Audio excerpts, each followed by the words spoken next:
everyone, and welcome to today's E-Series.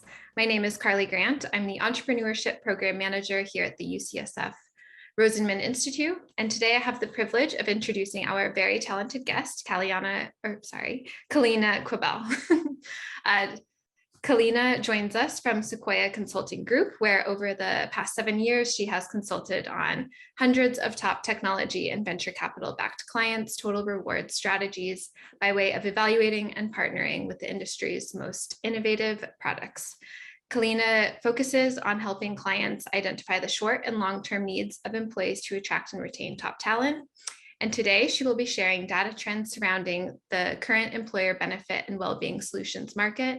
She will share insights around the top requested services from employers, most common areas of focus, and learning around what products and strategies have been most successful in this realm. Kaleana will be taking questions throughout the presentation and also at the end. So if you have any, please share them throughout her presentation. And with that, or one other thing is that this talk will be recorded. So look out for that recording as well as our other recorded seminars. And with that, I will pass it over to you, Kaleana. Thank you so much. I'll go ahead and get my screen share up. Perfect. So Carly did a great introduction, so thank you for that. I will be diving into this topic and, as mentioned, looking for any questions that pop up along the way. So really appreciate you all joining, especially before a long weekend. I'll be spending my time today going over 2022 industry trends in employer benefits and well-being solutions. Carly gave probably better intro of me than I could have even done. But again, my name is Kaleana Quibell. I'm the VP of Wellbeing and Platform Partnerships. So all of our partnerships across Sequoia, which we are a benefits and brokerage consulting firm, mostly working with VC-backed tech companies, as well as the VCs themselves. So we help service clients anywhere from a few employees all the way upwards of a few thousand employees. And so our main job is to help them understand the benefit and industry landscape, and then of course help them understand what point solutions are going to be the best for their people at various stages along the way. I also dabble in the VC world. I am part of an organization called Sempervirens, which is a VC that is primarily focused on workforce tech, healthcare tech, and financial tech. So my job by way of that is helping to assess market fit. And as vendors are going through that process, really understand what our clients are looking for, what sort of trends we're seeing, and then of course helping them a little bit with their go-to market strategy. So as companies are trying to figure out how to sell into corporations or have questions about pricing structure and modeling, I help with that as well. So as mentioned, please feel free to put questions in here as I proceed through the presentation, and I'll try to keep an eye on those, or at least answer Q&A at the end. So with that, a little bit just about Sequoia. I only really put one slide in here just to understand, because I think this is really timely. We believe as a company in this concept called total people investment. So our job is really to come through for people who put their trust in us. And at our mission, it's really trying to help companies get their total people investment strategy right. I think, and would be remiss if I didn't recognize everything going on in the world the last few weeks, few months, few years. It's been a really hard time to be in a people operations and leadership role when it comes to organizing benefit strategy and programs for your people. There is a lot of pressure, a lot of stressors, a lot of anxiety during this time. And so we feel really strongly that kind of the future of our clients' success does lie as well in the partners that we have. And that is, of course, the solutions, offerings, resources, platforms that everyone is using, which makes this really helpful. So with that, I'll dive into today's agenda. So I have broken this into a few parts. The first is the great resignation, but I'll say insert word ending in shun because we've heard it all: the great resignation, the great retention, the great reflection. So just kind of some data surrounding today's employer landscape. The employees market, so what employees are really wanting right now, some of the top picks, what I am really seeing employers respond to right now, and then sticky benefits, so like what products are finding the most success, as well as a few takeaways and tips. And as mentioned, I love for this to be interactive. I have said this presentation many times over and over, so I don't want to just listen to myself talk. I'd rather be a resource for all of you. So please just insert anything into the chat or the Q&A, and I will be sure to address that. And this will be recorded. I saw a quick question come through for that. Okay, great. So we're at a really interesting time. As all of you know, I put a lot of these charts in over the last few months because the session's been scheduled for a while, and we've already seen how much has changed. So I'll go through this a little bit. Obviously, in the beginning of 2022, and as we looked back on some of the 2021, the whole concept around the Great Resignation or retention or reflection came about because everyone essentially started leaving their jobs. I won't go into the magnitude of reasons why necessarily, but we obviously saw people take a stance on the fact that they wanted to change jobs. The pandemic was kind of lifting a little bit in some ways. People were really reflecting on the type of job they wanted to do, the type of employer they wanted to have, the type of career growth they wanted. And we really did see this sort of all-time high come about, which made employers scramble a little bit to make sure that they were doing everything under the sun to try to help retain their people. A few interesting things that we did see, and I put just two charts in here, this one in the next slide, is how we saw the workforce resigning and what sort of industries those were in. And you can see from a lot of this, a lot of the resignation and rates that we saw was reflected to the financial industry, a lot of the healthcare industry, and a ton of just like high tech, as well as across that, we saw some of the resignation rates with, with some hourly workers, and then by age group. So resignation by age in 2022, huge spike, of course, in younger employees. So a lot of these were employees who for the first time were working virtually. There was a lot of concept of taking on contract jobs, of being able to travel, of having that flexibility. And so a lot of what we'll focus on and talk about today is really this age range that we see the majority of our tech clients, but also just across the industry, is really this focus on how do we retain those employees in the 20 to 30 range gap? But also you see that there's a lot of employees, and we're watching the age range actually extend to the 50s and 60s age ranges. So being mindful of age appropriate benefits and well-being support in that space, because it's all relevant at this point. Employees are staying in the workforce longer, they're hopping around at different age groups. And so what are different ways that people can retain their folks? I thought this was an interesting data point. So for example, in the Limeade is the main organization, and they put together a little sense of why people were leaving. So again, what we started to see is that a lot of people were leaving their jobs simply because they were burnt out. We saw a lot of companies actually have employees even leave without another job lined up. This was especially true in like the healthcare, food and service and hospitality industry. And I'll be mindful that when we talk about these different industries, of course, there used to be a divide between a tech company and a non-tech company. And I think when we say tech at this point, every company in some capacity has technology at the forefront of what they're doing. So all of this really is relevant in terms of who people are selling to from a solution standpoint. We also saw that a lot of people were leaving for better compensation, and that went into not just compensation from a salary standpoint, but also compensation across the benefits and the flexibility that they were receiving.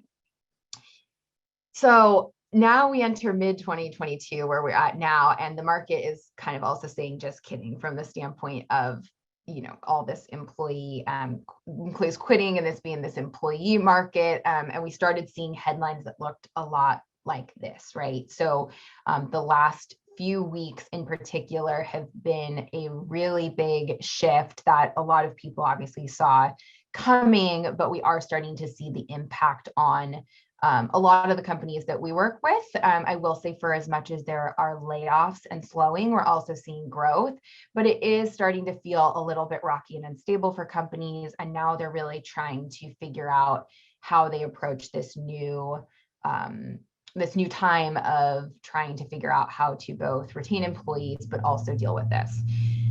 So it kind of leads us to, where do we go now, right? So how do companies start to take care of their people during a time where they're trying to attract and retain, but also cut costs? This is a really hard time, right? Because if you are a company that is announcing layoffs, it's hard simultaneously to announce a new benefit. Sometimes you don't want to approach a group of employees who have had their friends and counterparts laid off and talk about where you're spending money elsewhere. So there's a very particular and empathetic way to roll out things with companies who have a little bit of a volatile hiring, and well as trying to think about what that means for the future. So with that, hopefully that was a good lay of the land. I'm sure a lot of that was nothing necessarily new, but I think it's all relevant when we think about how companies that you might be selling into or the products you're developing are landing with a lot of these companies, because they really are in a confusing spot where during the pandemic, it was just keep people no matter what, but also cut costs. Then we got into the retain people wherever possible. And now we're kind of getting back into the retain, but also cut costs and how we be mindful of that. So I still believe this is a debatable point. You're happy to put it in the Q&A, but in a way it is the employees market still. And there's quite a few articles that have both agreeing with this and debating it in terms of what employees want most. I think that employers are still in a place where they are, regardless of needing to be conscious of cost, they want to retain their top talent, right? And so when we talk a little bit about well-being and employee benefits, the trends we are definitely still seeing are, what do our employees need? What do our top performers need? And how do we really make sure that we are designing our programs appropriately to make sure that we keep those people? One last chart I'll show before I get into some of the actual trends. This was a survey by Deloitte that came out that I thought was, or PwC, that I thought was really, really interesting. It was related to what the top concerns are for Gen Z versus millennials. We're obviously seeing a new generation of folks that have been in the workforce for a bit now and are starting to find some data around what it is that they really care about versus the last generation of millennials. And really, as you understand with this, like a lot of their top concerns are related to things like mental health, but there's a lot of kind of like political issues in here, societal issues, and then just general personal issues. So like cost of living, of course, inflation issues are really top of mind, climate change, what companies are doing to be mindful of the carbon footprint that they leave and things like that. For Gen Z, then this is where it starts to vary. You see unemployment, mental health, and topics like sexual harassment. And then with millennials, it's things like healthcare, disease and prevention, unemployment, and crime and safety.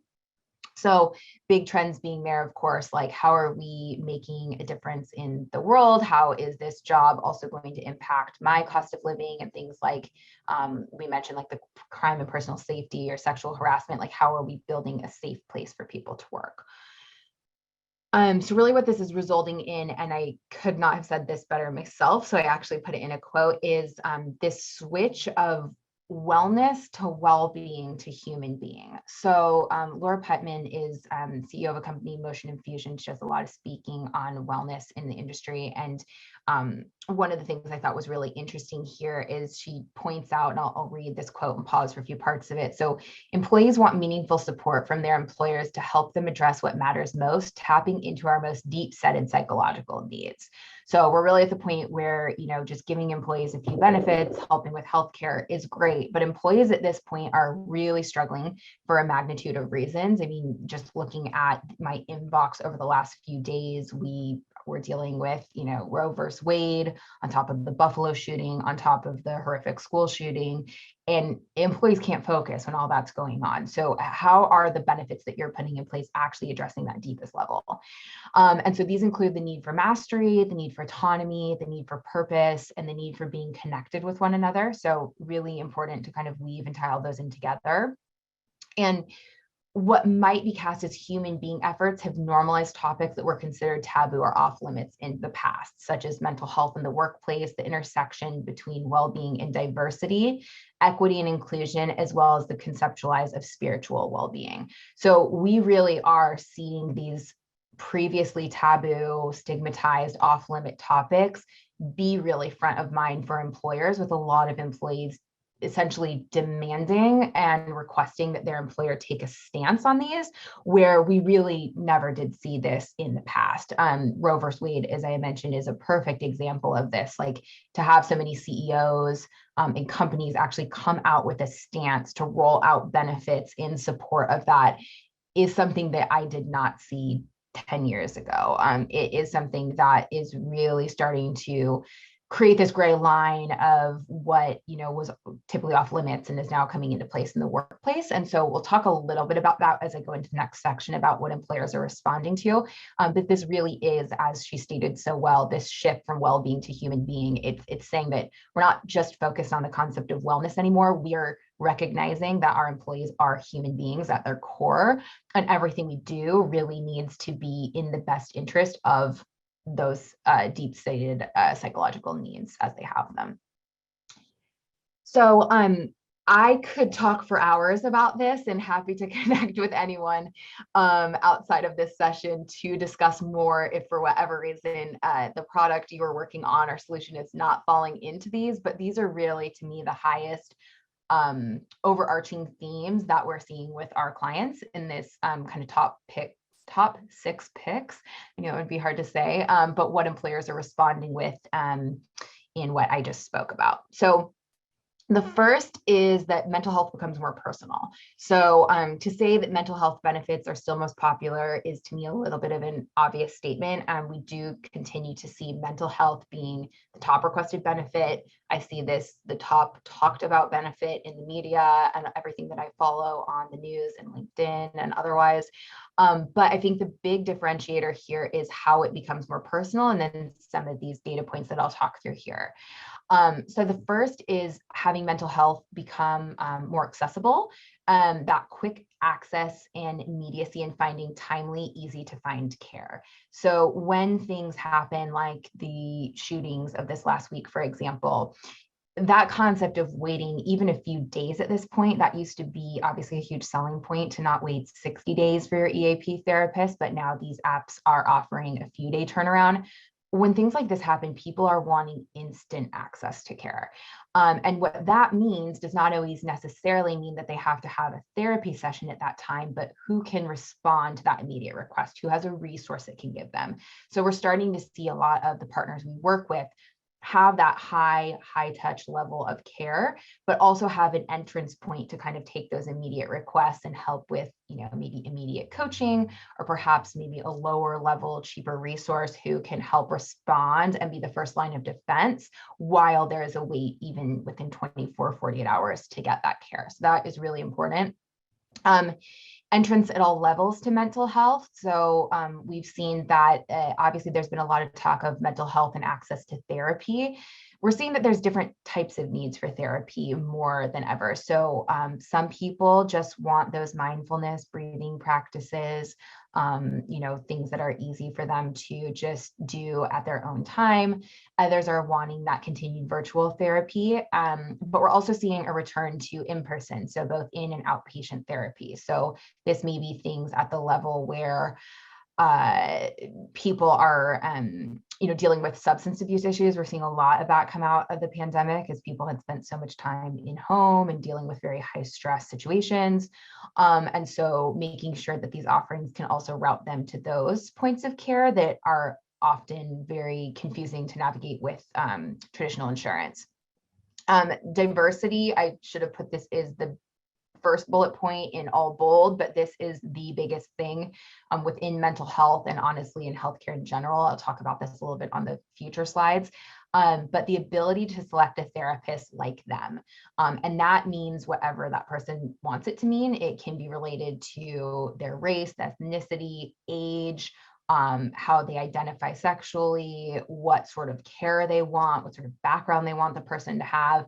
So this concept of filtering and searching and really customizing that type of support to be someone who can support their exact needs is really critical. And we're actually seeing this be part of the RFP process as people evaluate new vendors, as they're really digging into what does your support look like? How are your people trained? What sort of backgrounds do they have? And it's becoming a big selling point in winning those deals. And then the last thing here is so data, relevance of cost savings versus people savings. With things like mental health and even fertility, as I'll get to in some of the other slides, it used to always be that people went into the conversation saying, you know, we're here to help you save money. And the reality about some of these benefits is it's not always going to save people money from a claims perspective, or even just a cost perspective. If you're doing things right in the mental health space, you are getting people to utilize more sessions, and that is not always cheaper. And clients are not super happy with the lowballing of estimated utilization rates and then getting this super big upcharge and then being told, well, this is great, you have high utilization. So kind of being honest up front about what that means, right? Like how do we explain to people that, you know, having people savings, so having people be happier, having people think highly of their employer, more loyalty to their workforce, like how do we put that into a value number in our pitch as opposed to just traditional cost and claim savings? So I really like to use the word people savings because it really helps explain how you're helping to truly save all these other data points around your people as opposed to just going straight to the claims part. So hopefully that makes sense. Perfect. And then, so the family planning and reproductive support expand. So two sides of this that I want to talk through. So the first is this sandwich generation that we're starting to hear the term about a lot. And then the second is family planning and what that looks like. So with the first, we are for the first time really starting to see a lot of employees that are within what's called this sandwich generation. So there is a need at this point for caregiving, both for children and for parents. We've heard from a lot of employers that during the pandemic, a lot of people moved to be closer to family, and that was essentially twofold. There were people moving closer toward parents to get help with their children. And there was likewise people moving closer to parents or loved ones to actually take care of them themselves. So we're seeing a lot of employees that for not necessarily the first time, this has obviously gone on for centuries, that people have taken care of their loved ones no matter what age, but it's starting to impact people's work. It's starting to be a reason that people are leaving the workforce if they don't have support for it. And so employers are really starting to pivot from just saying we have great family benefits to mean we have benefits to support your children, to say we have great family benefits, and that is more broadly defined as anything that you are doing to help your people. So I think that is a really important part, is when you're talking with anyone maybe in this space about what they're doing to support their people, it's really trying to think about like that expanded definition of loved ones, and that can go into a multitude of who they are taking care of. The second part of the family planning space is really related to everything from fertility through menopause. And menopause is kind of an interesting thing to throw in here, because typically when we talk about family planning, you really just hear about like fertility and other forms of creating a family. So anything from adoption, surrogacy, IVF, everything like that. But really what we're starting to look at is this broader concept of female or reproductive health in general, which is recognizing what that whole journey looks like for people of all ages. So there is that fertility planning, whether that's conservation or planning to start a family. Then that goes into the actual, hopefully, pregnancy for those who are trying to conceive. It goes through the return to work and the management of postpartum for all of those employees.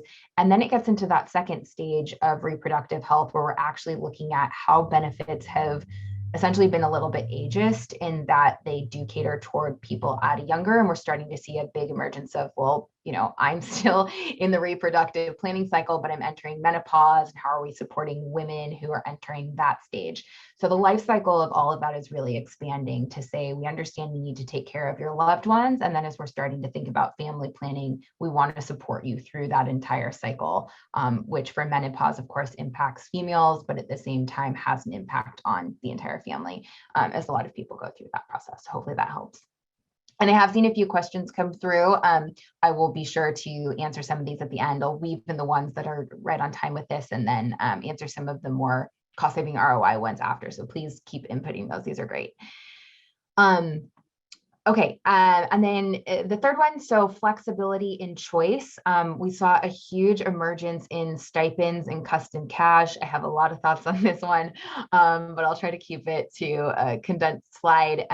This really, so years ago, I saw the emergence of stipends start with gym stipends. So a lot of employers were just giving stipends to people to be able to go to the gym, to be able to use it for a like gym. So maybe they used it for a fitness center, used it for a race or a bike race or a running race, whatever it might be. And then you started to see a lot of employees say, well, wellness to me means more going to a yoga studio, or it means, having time with my family. And so wellness started to be gym stipend to wellness stipend. And then when the pandemic hit, it was kind of just give people whatever they need to feel supported, because employers were just so lost and in a panic for what to do to support their people. So we started to see a big increase at the beginning of 2020 to just really broad stipends for whatever employees needed. So that could be office setup, Wi-Fi, food delivery, childcare, like it was kind of anything goes. Employers are starting to kind of take a look at that and reel it in, because there's pros and cons of going the stipend route versus paying for an actual solution. And so at the highest level of that, you get into, of course, yes, you could give your employees a stipend and allow them to go to the app store and buy whatever is important to them. That makes a lot of employees feel like they have that element of choice. They're supported in whatever they want to do. But as the employer, it's really difficult to have any data around what actually employees are using it for. Are they really appreciating this, or is it just dollars on the paycheck that they're not even noticing? So we have a lot of employers coming to us trying to navigate, like, what's the best route here? Do I pay for a point solution, or do I pay for my employees to find their own point solution? And so I do think that we're going to start to see this be the continued battle of where employers spend their dollars, but a lot of employers, especially as they get larger, do want the point solutions to be able to give that account management assistance, to provide the ROI, and to help people really understand the value of their dollars and spend. With that said, there is the ongoing cost, and some could argue savings, of home office considerations. So as a lot of the clients we work with have either gone fully remote, hybrid, I have very few that are just full-time only in office. It's mostly hybrid or remote. We are considered, there are those home office considerations and making sure that dollars are going there. They're really eager for tools that make that easier to do. And so just continuing on with that. We continue to see awards and recognition. So how do we use dollars to allow people to take care of themselves by way of either using that toward PTO or an actual substantial benefit? And then I will say, testing the waters of employee choice, what's popular. So to go back to my first bullet point there is a lot of, it's really hard to navigate some of these lesser used benefits, or benefits that they're not sure how many people will use it. It's really easy sometimes to sell something like a gym benefit, because a lot of people work out or in some way can find something to do by way of a dollar related to their own general health or wellness. But when you get into some of these other offerings, fertility included, some of like the LGBTQ benefits, like even niche ones about a specific part of healthcare, it becomes really hard for an employer to say, well, if we're only expecting 2% of utilization, like, is this something we really want to spend money on? So in some ways, the stipends of the last few years have helped employers, for any that did have tracking systems or ways to do it, to say, hey, you can use this for whatever you want. We just need to track it, and then tying that back to actually be a use case. So if you are working with any employers who currently have a stipend in place, I think any data you can see for the breakdown of how those employees are actually spending their money can be a good use case for actually diverting some of that money toward your products. All right, just a couple more here. The next trend is preventative, proactive, and personalized care. So we saw across the pandemic, obviously, that there was a lot of delay in the use of healthcare.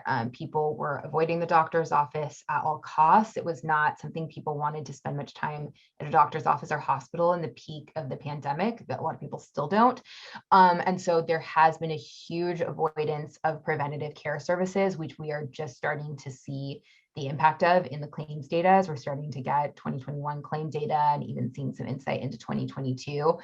People are sick. People are seeing that the only sickness is not COVID. Colds are returning, flus are returning, and then there's a magnitude of other things that are starting to pop up for people as they do start to get back out there. And so what employers are really looking for is, how do we get that back for our people, right? How do we get them involved in personalized and preventative care? How do we make it proactive? How do we meet them where they're at, especially when we can't be in the office tapping them on the shoulder? It's really hard to make benefits stick when you are remote. Virtual care will continue to be super important. I could give you a million statistics about the increase of telehealth, though you probably a lot have seen those, and virtual monitoring of health and activity. So people do like devices and timely alerts and things that really meet them where they're at in healthcare. So that increase in telehealth usage, so making it easy to participate in healthcare from your home, to meet with a nutritionist, to do virtual physical therapy, to do virtual eye exams, whatever it might be, really awesome. But also finding ways to make sure that you're integrating that into people's behavior to get them to start walking again, to get them to start eating healthy again, to monitor blood pressure and stress and everything like that. So any ways to tie in devices is really helpful in that too. And then this concept of navigation. So employees really want to go to one central place and have this feeling of custom care. So I think that during the pandemic, of course, and beyond, people have always not wanted to call 10 different places. They don't want to have 20 different doctors. If there are any ways to centralize care, that is what they're looking for. They want this health navigator of sorts to just guide them through their other offerings. So I've seen a lot of demos where, products talk about, will be this central place for your employees. And as they log into their platform, we want to know your suite of benefits so that we can help point them the right direction. And I will say that has become like the expectation of employers these days, is that each of their point solutions should know about their other offerings that they have, and make sure that they're trying to point people to things. So for each offering, if they're able to do that well, then it doesn't really matter what central point people come through. They're going to be able to be pointed and partnered with the right solution. So that will be really important.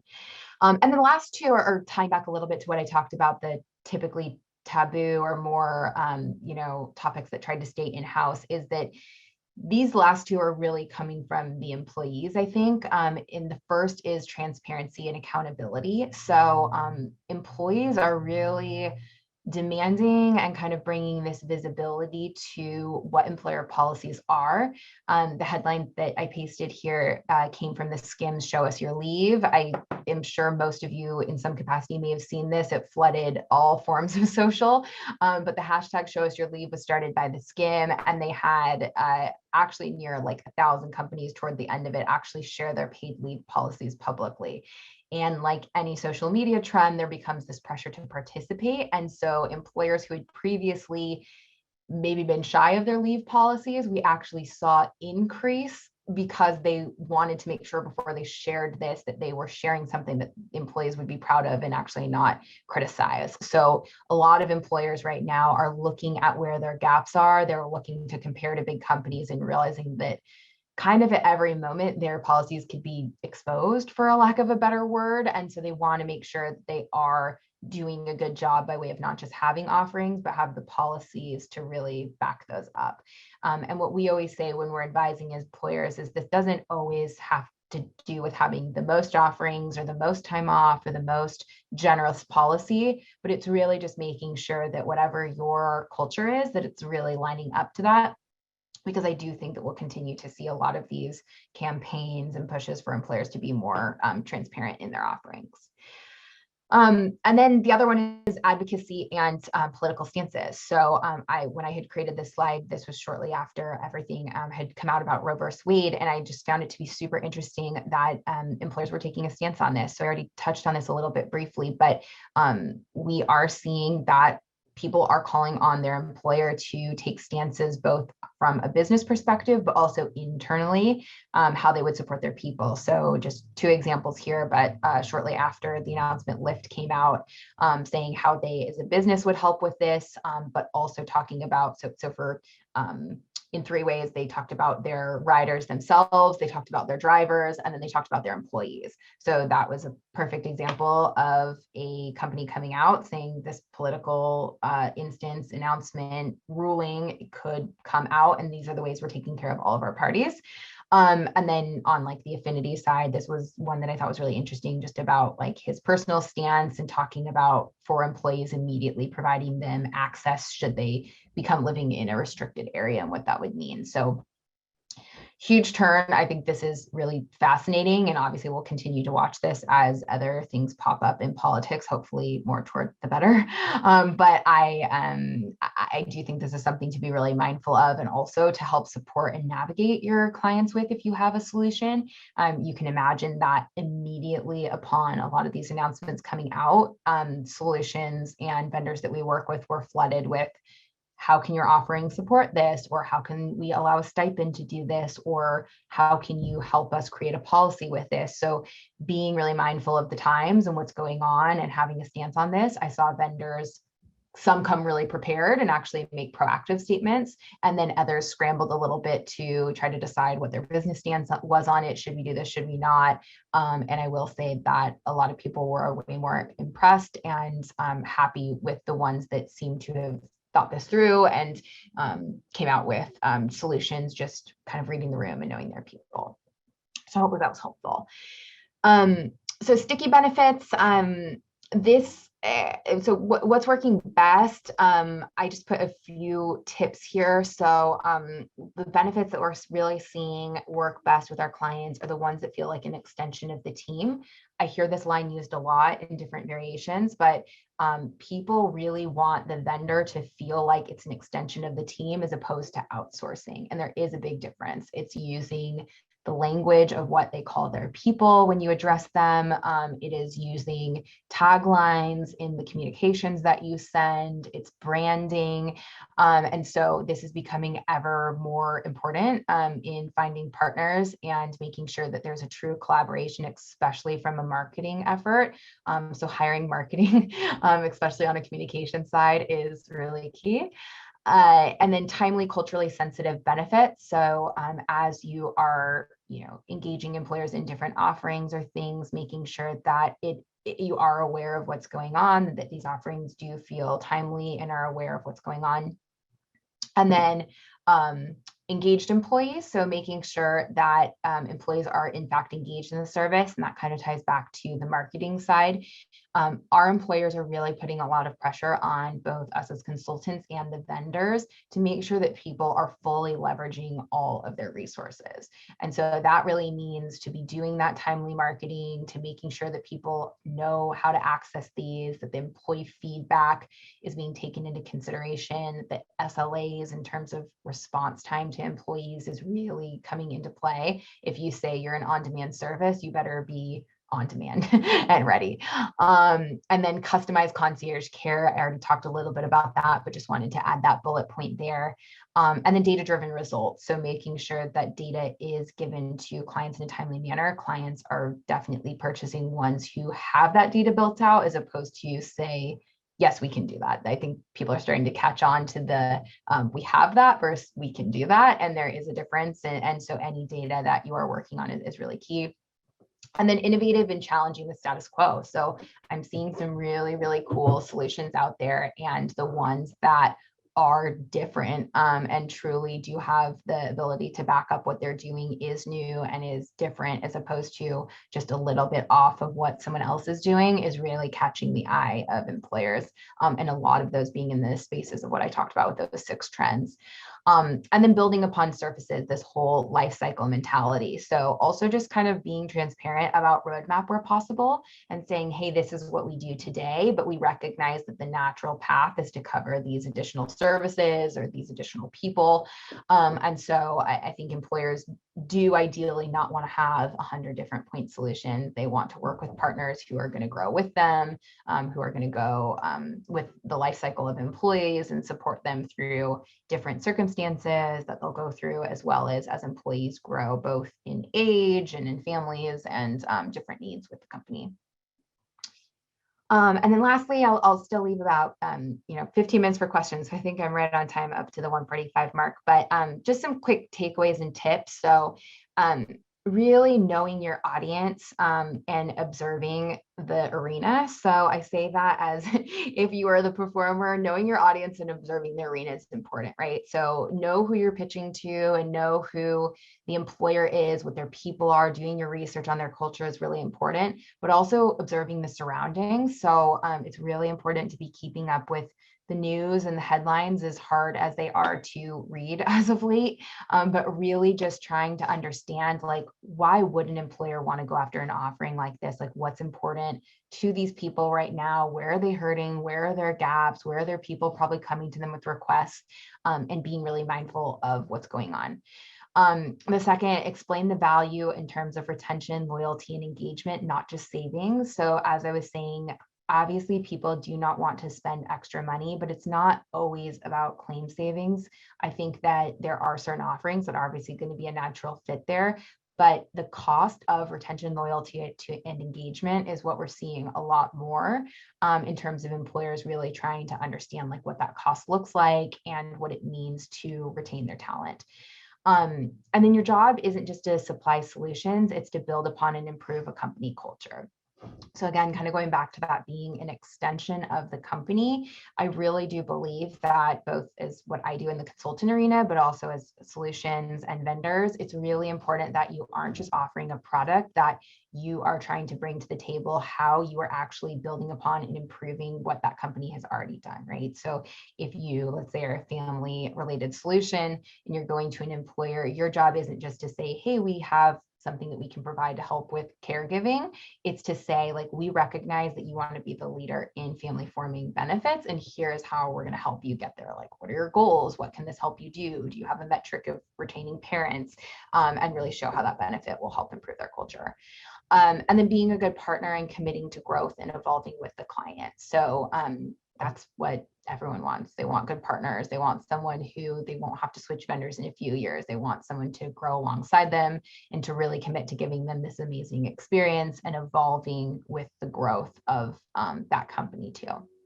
So I know there's a couple questions in the Q&A. I did want to state that we have another session. Hopefully you want to talk with me again, but we had talked about, there's so much to get through in this, that we will be doing another session in September on strategies for pitching to and retaining top clients. I have sat through more pitches than I want to count. And so I've seen good ones and bad ones. And I've gotten feedback directly from clients where I agreed with some and was eye-opened by others. So I will be sharing some tips in terms of how to pitch to clients of different sizes, especially the differences between fully insured and self-insured companies, because there is obviously a big difference, especially if you are trying to put together pricing models and things like that. So yeah, I will head to Q&A. So there's a few questions in here, and see what we got here. So I see what are being self-identified is each employee's individual concerns, but I struggle to define whether those concerns that drive an employee to either stay or accept a job offer. I think I understand the question, but feel free to chat if we time in. But as we talk about individual concerns, how we actually define if those, like, what is actually going to make them stay or leave a job. Obviously, it really depends on what that concern is. I think that this is where collective data is obviously really important. So one individual as a caregiver, right, might not be the make or break of whether or not they stay to have that benefit. But I do think that goes back into the cultural values of the company and what type of company they say they are. So I've read a lot of company mission statements that, state things like, we are a company that wants to be inclusive of all people, or you go into their actual hiring or commitments and they want to hire more women, or they want to be a more diverse culture.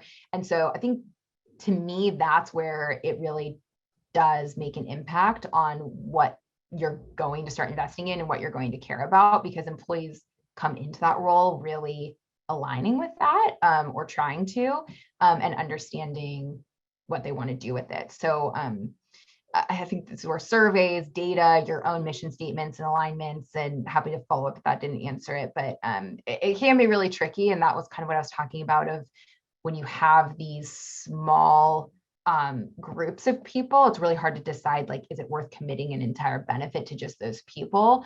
But I do think that we're starting to see more and more employers who are saying, like, we can't just go with the stance of, we're going to offer the benefits that hit the most people, as opposed to the benefits that might help individual groups. So it's kind of a balance between roll out the benefit that helps the masses, but also being really mindful that there are small segmented groups that really do need support. And so how you can help cover those. And then, given the shift towards people savings, how are clients quantifying success and ROI? So I think this is really important to ask the client themselves. A lot of them do have a lot of goals when it relates to savings, retention, and everything. But when we talk about the people savings, retention is really key. Retention, reputation, and I would say the third bucket is just kind of employee satisfaction with working with the company. So a lot of the clients we're working with are obviously looking at their retention goals as employees are leaving, doing the exit surveys to understand, was there anything about, like, benefits in particular or services that could have helped them, and taking that into accountability. But I do think that some really cool things I've seen vendors do go into metrics like hours saved. So a great example is whether you are helping someone find childcare, helping with elder care, helping with fertility, indicating how much time people saved on that actual role is great, because I think that that goes into direct productivity, right? Like, I've even seen it broken out where I was on a client call about caregiving, and they gave this example showing that, did you know most employees, the top times that employees are calling in are 12 o'clock on Tuesdays, 10 o'clock on Thursdays, and 3 o'clock on Fridays.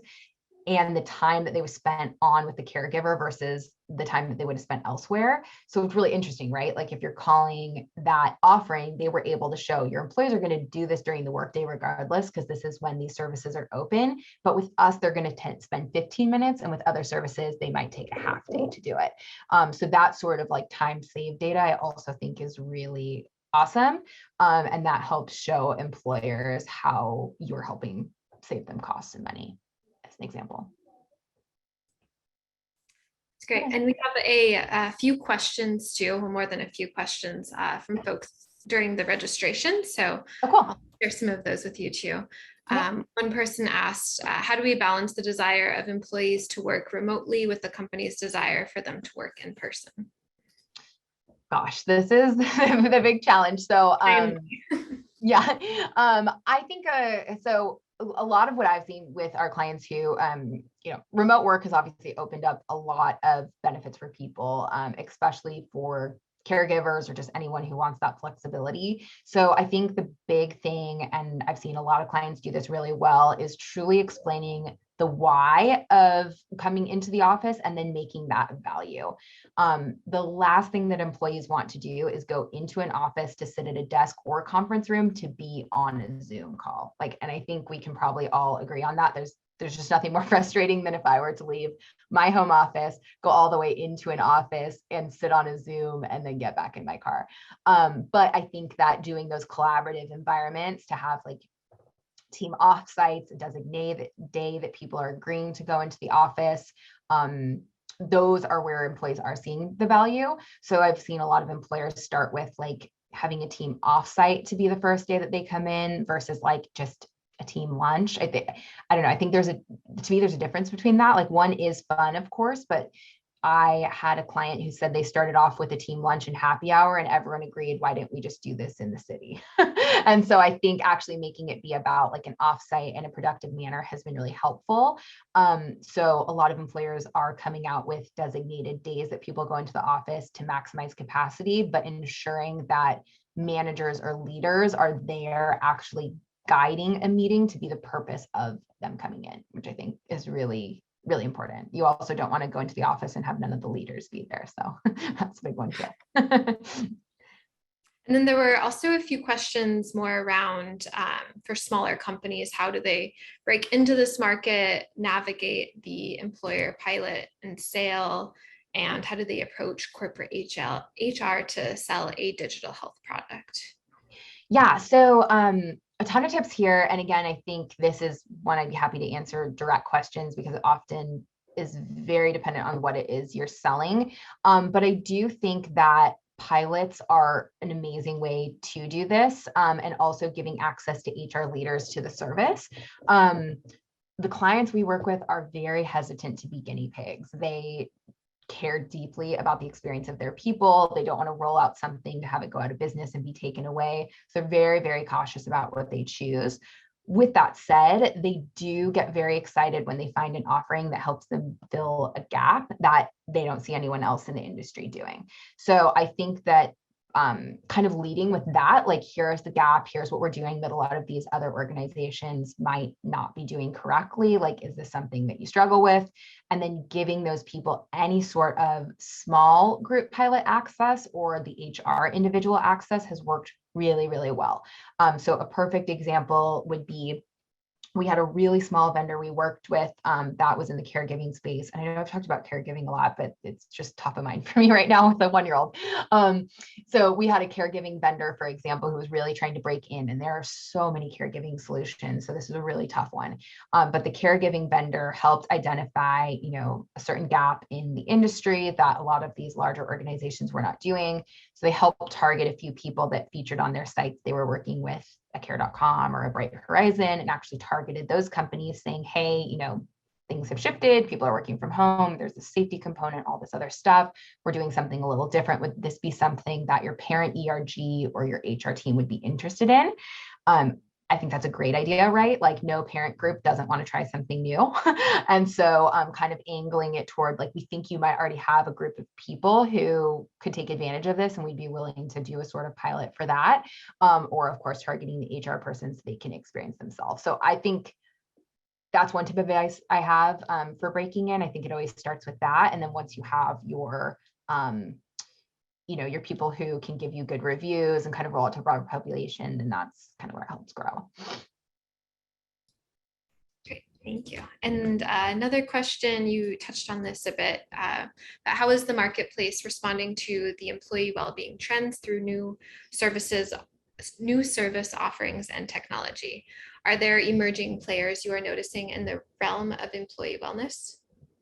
Yeah, so I do think that, based on the slides, I probably touched on that mostly, but people are excited. Like I said, it is a weird time. And like I said, it varies month to month when you ask me this question, what the appetite is. I think right now things feel a little tricky. Like, we are approaching a very interesting time from a financial standpoint, and some employers are really using that as an advantage to roll out things that they think will retain people ahead of this. Some are using offerings as a way to help bring up morale in light of a layoff. And then others are just completely freezing and not adding anything, not hiring, and just kind of seeing what's going to happen for a bit. So it really does depend. And I think that's where it's being really mindful with people, where they're at from a business structure. Like, I don't always know that targeting companies who just did layoffs is necessarily the best, unless you are seeing that the layoff was done kind of strategically.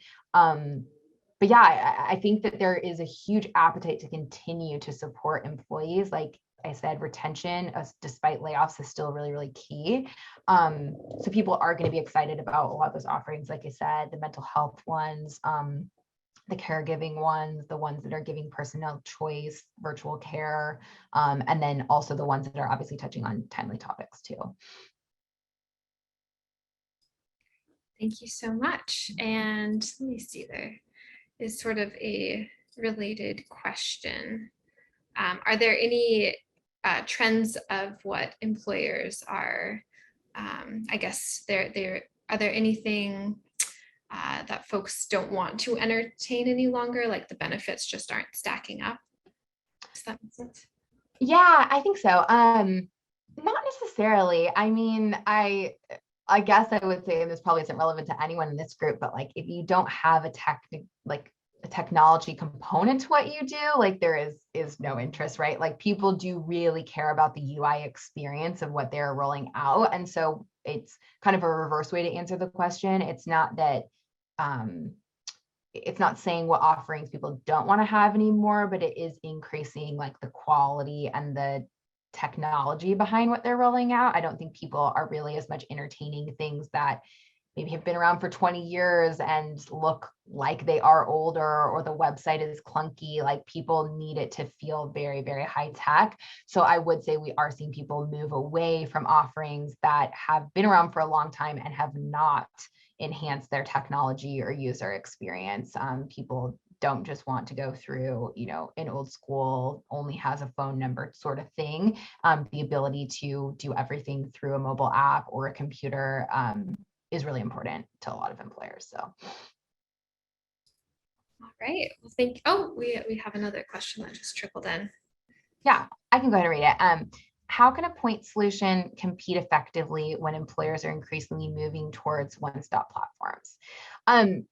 Yeah, so again, it's kind of interesting. Like I think that there are a lot of one-stop platforms, but at the same time, sometimes like the all-inclusive doesn't do each of those areas justice. And we're seeing a lot of employers start to realize that, right? So a lot of these big platforms have always said like, we can do it all, but by way of doing it all, the expertise and the service and the experience in each of those areas is a little bit diluted. And so employers are starting to recognize that, yes, you can use this one platform and it will help service everything. But when they really start to pick into, like I talked about, like the diversity metrics of the actual providers or the experience they have or the background of each of those companies, you start to poke holes a little bit in like how great of an experience it actually is. And so a lot of employers are starting to say, if we are going to roll out this benefit and touch on XYZ area, we want to make sure that it is the best solution for that particular experience and audience. And so I think that is really important to that. So we've actually had employers, of course, want there to be like one entrance point would be ideal, but at the same time, they want employees to have the best experience possible. And so I've seen a lot of these smaller point solutions effectively sell against those large platforms by almost like giving the client homework by saying like, oh, you use XYZ platform, that's really interesting. Here's some feedback that we've seen about that is actually like the service providers aren't necessarily credentialed in this, or there's not a ton of training in this space, or the breakdown of utilization isn't totally there. So if an employer does want to roll out something and really do it right, sometimes they do need that one-off point solution to really be their partner, as opposed to just feeling like it's outsourced to another place. Hopefully that helps. Thank you so much, Kaleana. Yeah. Great presentation. And we look forward to your next talk as well in September. Is that right? Perfect. Yeah, I know it feels forever away, but this came up close too. So yeah, thank you all. And I know a lot of people watch the recording. So if you're listening to the recording too, feel free to connect with me on LinkedIn, shoot me a note. I am more than happy to try to give my advice wherever possible. And yeah, thank you for having me, Carly and team. Thank you. Okay.